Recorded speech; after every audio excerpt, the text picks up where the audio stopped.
वो थोड़ी post colony है, कॉलोनी की औरतें जो है वो सुबह मॉर्निंग वॉक पे जाती है 0 फिगर के चक्कर में। हालांकि गांव में मैं सोचता हूँ 0 फिगर को मतलब गोड़ मटोड़ दिखी हुए ना बांध के शहर में आया बस पता चले हो कि 50 की उम्र और 25 की कमर हो उसको 0 फिगर कहते हैं। तो कॉलोनी की औरतें रोज मॉर्निंग वॉक पे जाती है, वो सब सेटल्ड है, बढ़िया परिवारों से, सब ने घर में कुत्ते पाल रखे हैं, तो मॉर्निंग वॉक पे जाती है तो अपने कुत्तों को साथ ले जाती है। हालांकि आज तक सर मुझे पता नहीं चला कुत्ते मैडम को घुमाते हैं मैडम कुत्ते को, पर यह क्रम चल रहा है। तो मेरी घरवाली के भी मॉडर्न होने का चस्का चढ़ा, वो भी आधुनिक होने के चक्कर में रोज कॉलोनी की औरतों के साथ, लेडीज के साथ मॉर्निंग वॉक पे जाती है घूमने।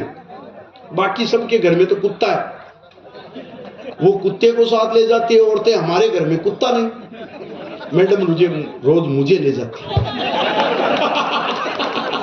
सच कह रहा हूं कई दिन तक तो मुझे इस सम्मान का पता ही नहीं चला। और जब पता चला तो मैंने सोचा यार ये तो रोज रोज की बेइज्जती के बजाय अपन क्या, अपन स्टैंडर्ड बढ़ जाएगा, अपन घर में कुत्ता ले, शहर में रह रहे हैं तो कुत्ता जरूरी है? और शहर की तो मैं तो भाई जी हर घर के आगे लिखा हुआ है कुत्ते से सावधान, कुत्ते से सावधान, किसी ही घर में चले जाओ।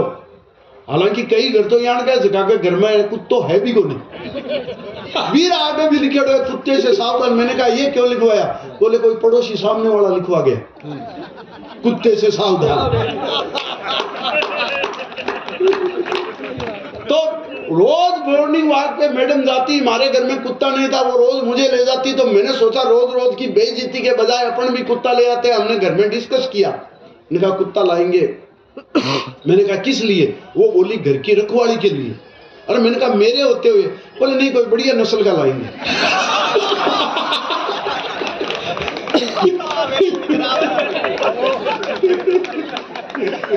इज्जत।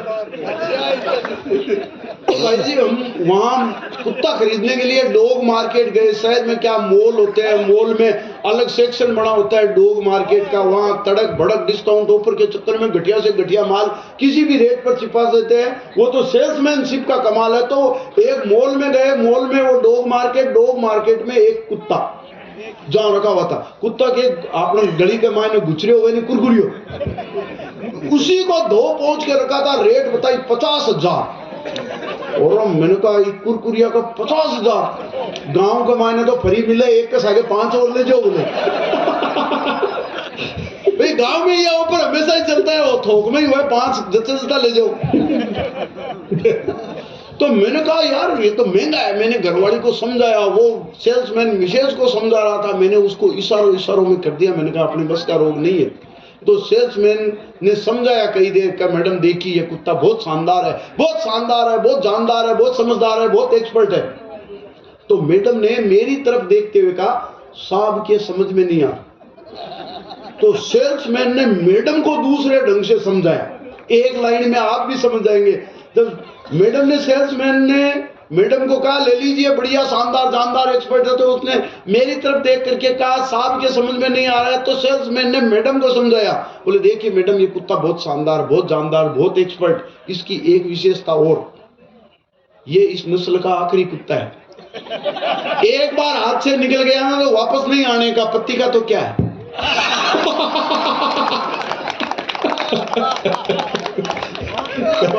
अरे मैंने देखा ये तो माल अपने गले आया। भाई साहब इस ढंग से समझाते हैं, सेल्समैनशिप इस ढंग से करते हैं। तो उसने कहा साहब के सामने, बोले ये इस नस्ल का आखिरी कुत्ता है, एक बार हाथ से निकल गया वापस नहीं आने का, पत्ती का तो क्या। और मैंने कहा तू ले ही ले, एक घर में 2 रह लेंगे।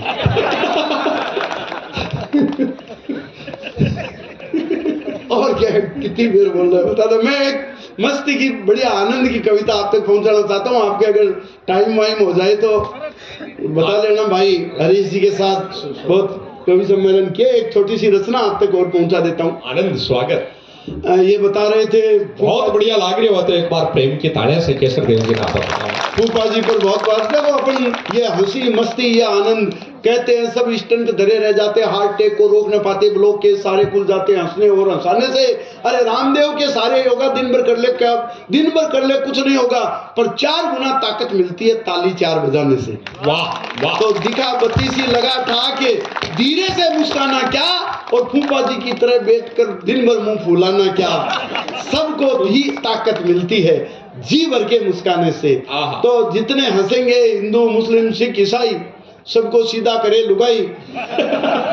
तो हंसते मुस्कुराते रहना चाहिए भाई साहब। मैं तो ये कह रहा हूँ, और ये भाई सुधीर कह रहा था, वो मोदी जी के बारे में कह रहा था, ये वीरस के कवियों का सबका सत्यानाश मोदी जी ने ही कर दिया।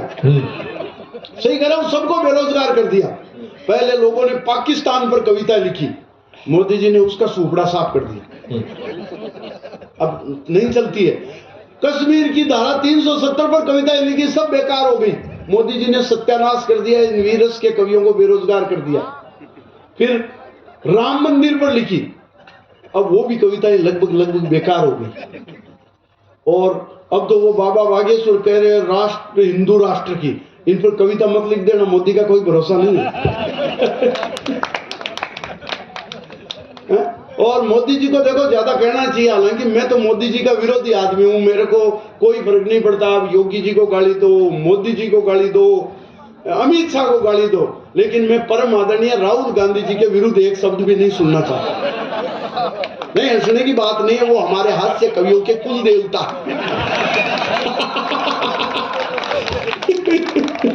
हमारा धंधा उसी से चलता है। अभी कल परसों आपने देखा होगा, वो भाई साहब लोग तपने के लिए वो स्टोव ढूंढ रहे हैं जिसके अंदर कोयला डाल करके चाय बनाते हैं। बड़े ज्ञानी आदमी है वो, एक पेचकस और मोटरसाइकिल के साथ एक फोटो छपा मैकेनिक के साथ राहुल गांधी जी का। वो मैकेनिक के पास गए,